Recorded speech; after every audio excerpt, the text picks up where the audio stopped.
नमस्कार मित्रांनो, दूध व्यवसायामध्ये सध्या कमालीचे बदल होताना दिसत आहेत. राज्यभरात दुधाचा तुटवडा हा 30% अधिक वाढत चालला आहे. भेसळयुक्त दुधाच्या अथवा दुग्धजन्य पदार्थाच्या साठ्यावर छापेमारीमुळे दूध व्यवसाय करणाऱ्या छोट्या व्यावसायिकाबरोबरच मोठे दूध संघ आणि कंपन्यांचे धाबेदार आणले आहे.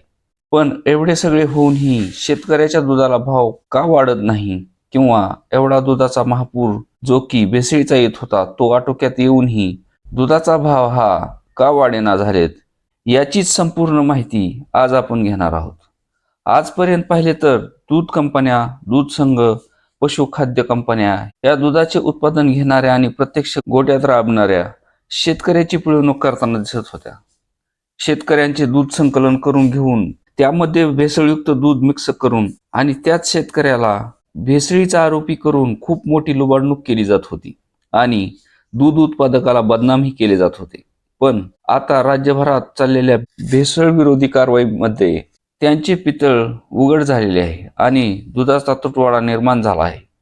मग भाव का वाढत नाही, तर याचे प्रमुख कारण म्हणजे आजच्या घडीला दुधापासून बनवल्या जाणाऱ्या पदार्थांमध्ये खूप मोठी घट झाली आहे.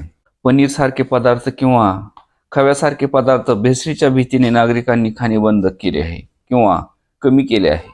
त्याबरोबरच दुधापासून बनवली जाणारी दूधभुकटीही बनवणे सध्या बंद आहे.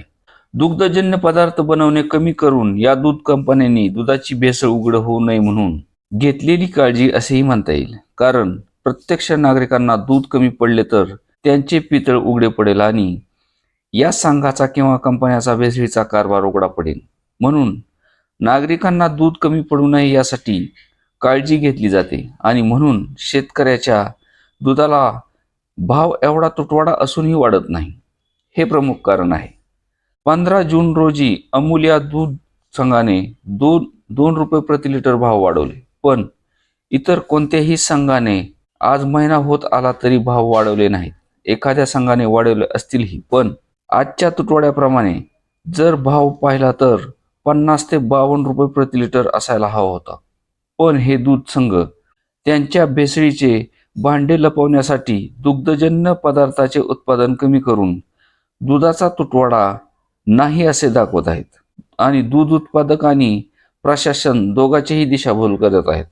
दूध व्यवसायात गाई म्हशीला गोचिड माशा सतत शोषण करतात, तसेच शोषण हे दूध संघ आणि दूध कंपन्या दूध उत्पादकाचे करताना सध्या दिसत आहेत.